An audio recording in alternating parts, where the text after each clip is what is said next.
I'm Sam Gidding, chair of the 2015 Epi Lifestyle Scientific Sessions for the American Heart Association. And today we've been hearing some interesting research about physical activity and how it can improve your well-being and your health. Hi, my name is Rosemay Remigio-Baker. I'm a postdoctoral fellow from the University of California, San Diego. So we were interested in looking at physical activity and walking with regards to physical and mental well-being. So recreational physical activity has been shown associated with reduced cardiovascular disease outcomes, as well as good physical and mental well-being. However, in an older population where physical limitation may prevent recreational physical activity, walking may actually be a viable alternative to promote physical and mental well-being. So it's a lot easier to walk than to exercise. It is a lot easier to walk than to exercise, but we don't know much about the contribution of walking with quality of life measures, particularly with mental health indicators. Right. And so that as these women were walking, did they feel better about themselves or felt that their lives were better?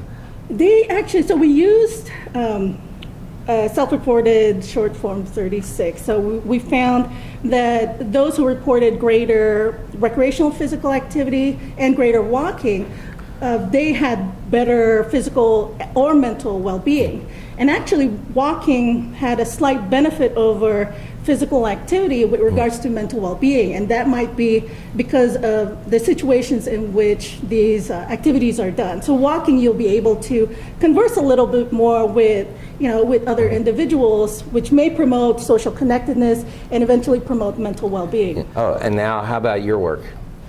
I'm Christopher Imes, an assistant professor at the University of Pittsburgh School of Nursing.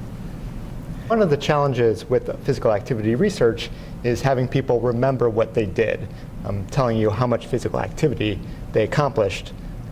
So we decided to give individuals a pedometer, which is a device that counts their steps. And over the course of 6 months, we looked at changes in self-reported physical activity, and we also looked at how many steps these people were getting over the course of the 6 months. And we found that the pedometers gave us a better idea of weight loss compared to the self-reported activity, the stuff that they reported from memory. And we also found that walking as little as an additional mile, or about 30 minutes each day, actually added a significant weight loss benefit. So the kind of basal amount that was good was about, let's say, 2 miles, and then that extra mile made a big difference? Yeah, it was about 2.5 miles where we saw a relationship. And so for each sort of additional mile, mile and a half, there were additional increases in weight loss.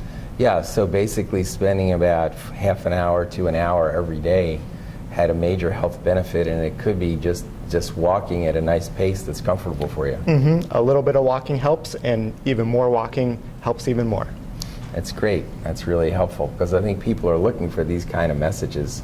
What do they really need to do? And it sounds like just that hour a day of keeping your body moving is really important. And it'll help your well-being too. Yes. Yeah. Thank you very much for bringing this data to us, because I think it can really help people. Thank you for the opportunity.